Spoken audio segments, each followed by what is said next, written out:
Hello everyone, it's Andrew from GemTCG here, and in today's video I'll be talking about the problems with people that are giving advice on selling Pokemon cards on eBay on their YouTube channels, and what to look out for, and also how to actually take the advice and use it in your own scenarios.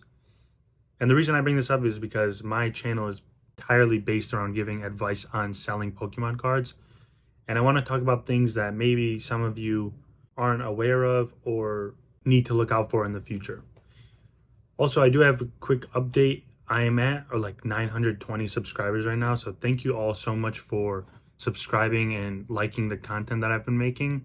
And at 1,000 subscribers, I will be doing a giveaway with a Battle Partners booster box or Japanese booster box, and I'll be opening packs on stream and then giving away all the hits to random people in the channel or in the stream.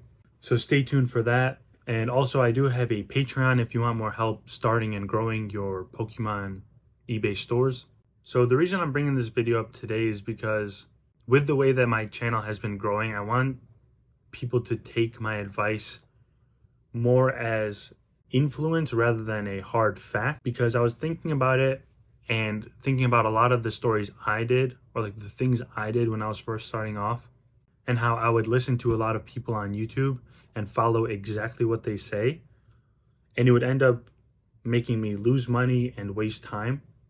So I don't want that to happen to you guys as well. Because when I first started out, it was during the peak of PSA cards having a huge backlog. Any PSA 10 would go for like hundreds of dollars. You can grade a common regular Sun and Moon card and it'll sell for like $50. Like crazy numbers like that. And at the time, a lot of the YouTubers were saying, grade cards, that's the biggest way to make money. You will be rich by just grading cards. But then they wouldn't go into detail about what cards to grade, how to know what card would grade high and actually sell. And then maybe looking at like previous history of what the graded card market looked like before the boom. So this ended up making me lose like a pretty large amount of money from grading cards, because at the time I'm pretty sure the grading was around, I was paying like $25 to grade a card, and then if I was doing it with a common card that was worth like 20 cents, I was basically just throwing away money and locking up my cards for a while.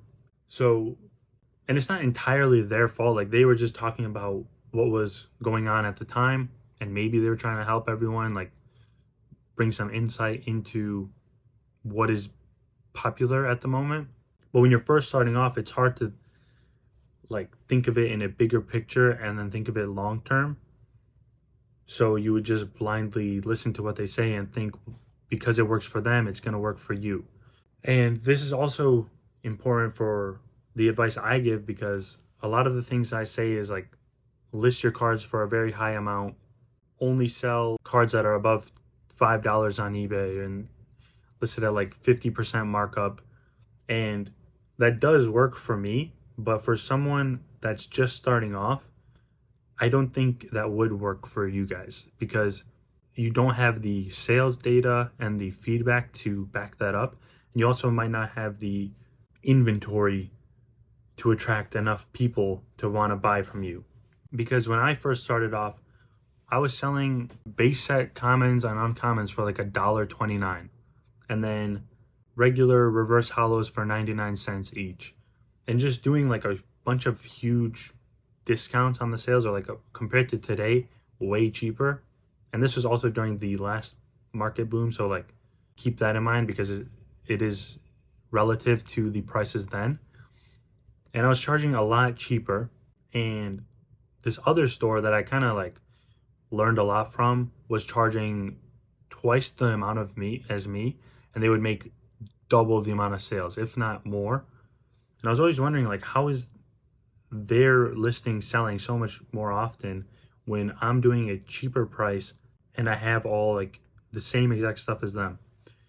And it took me a while to realize that they simply just had more feedback, more store followers, more sales history. So their listings would show up above mine for any search. Like I was testing out the same item name, all that, theirs would outrank mine every single time. And this kind of was daunting in the beginning because I was like, no matter what I try, no matter how much I try to optimize my listings, they were always outranking me. And it made me think like I would have to charge even cheaper, which wasn't even possible because $1 is the lowest you could list a card for. So I really had no idea what to do besides just trying different things like listing different items. And as my sales started to pick up a lot, and I would sell like 30 orders a day for the past 2.5 years, then I started outranking them on the same items. And then my sales kicked up a lot, even though my prices increased from that time. And my prices are probably the same or higher than what they are charging. But if I were to take the advice that I'm giving now on what my current store is doing, which is listing cards at a higher price and then just letting them sit and waiting for them to sell, I would have never grown to that scale because I would have been doing like a running before you could walk type analogy and trying to skip a step. Because the most important step when you're first starting off is growing your feedback and your sales. And what you do to do that is very important.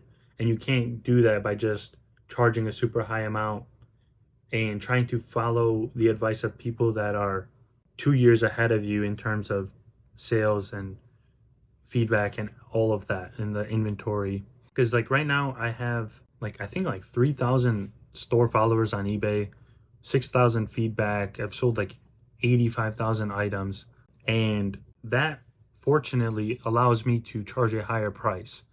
And I have like probably like 50,000 cards listed on my eBay store.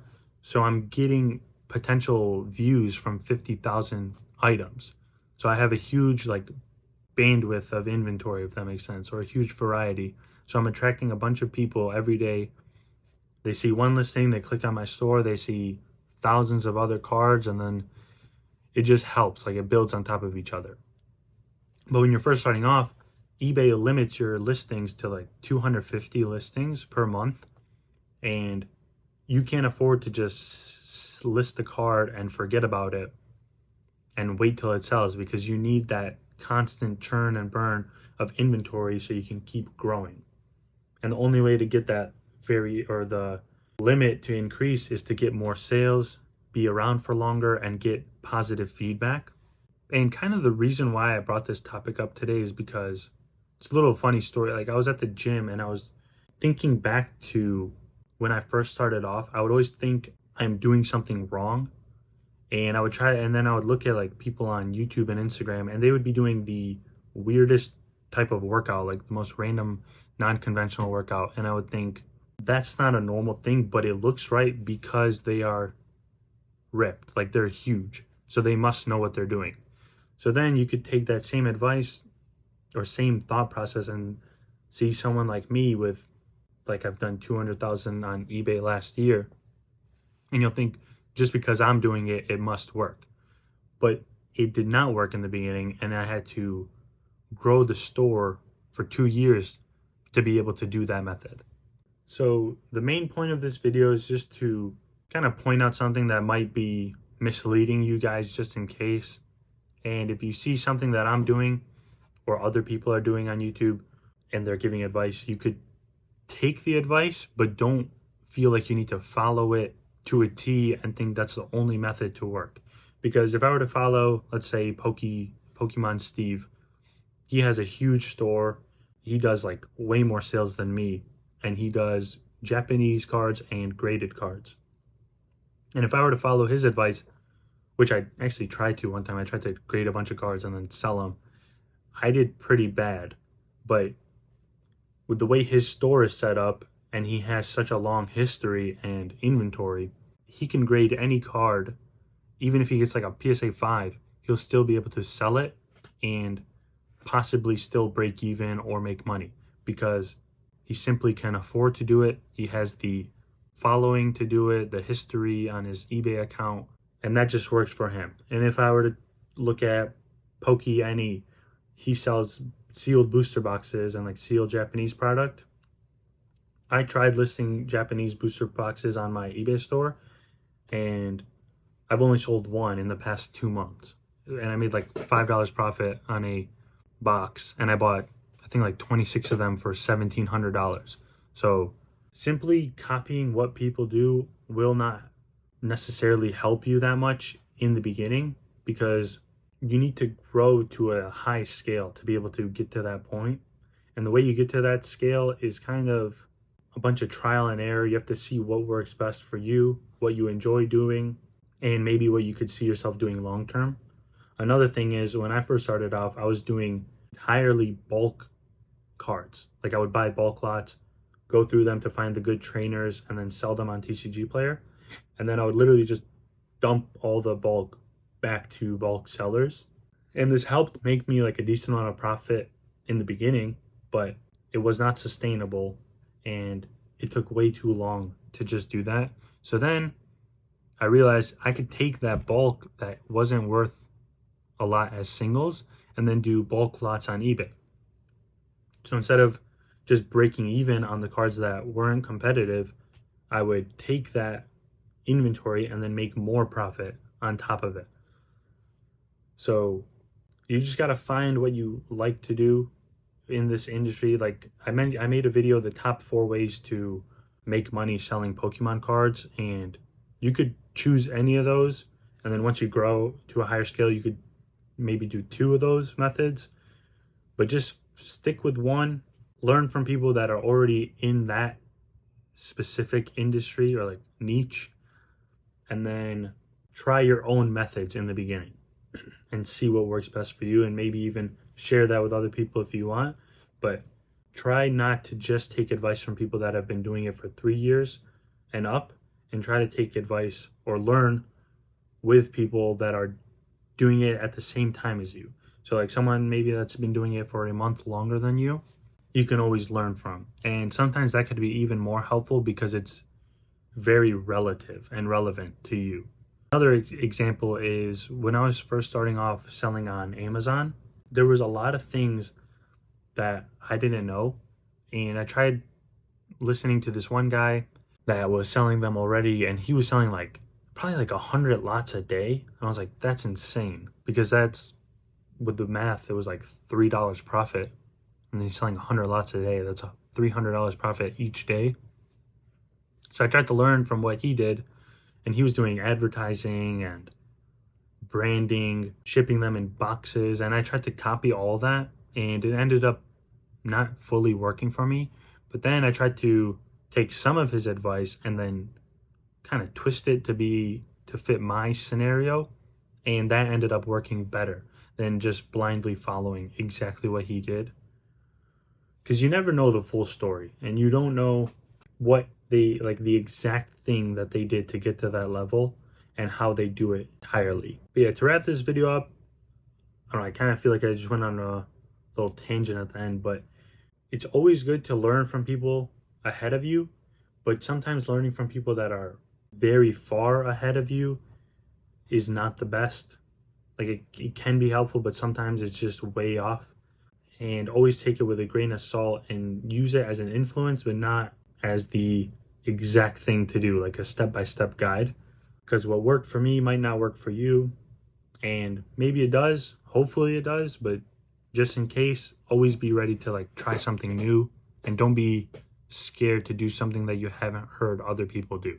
Because I don't think I've ever heard anyone talk on YouTube videos about making variation listings.